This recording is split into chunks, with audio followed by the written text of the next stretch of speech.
günahım? Günahım neydi Allah'ım? Dualarımda yalvarmıştım ay. Onunla olmaktı isyanım. Can yoldaşım, arkadaşım, kaderimdi. Sen yazmıştın. Ben nerede yanlış yaptım?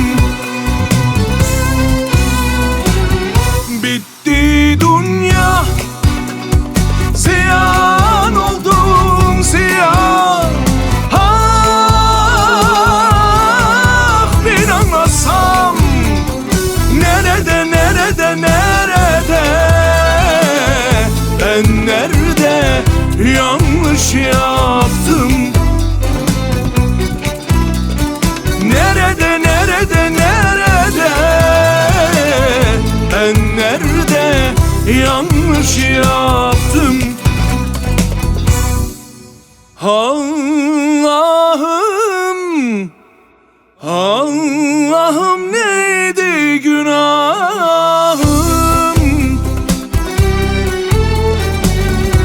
Günahım neydi Allah'ım? Dualarımda yalvarmıştım ay. Onunla olmaktı isyanım. Can yoldaşım, arkadaşım, kaderimdi. Sen yazmıştın.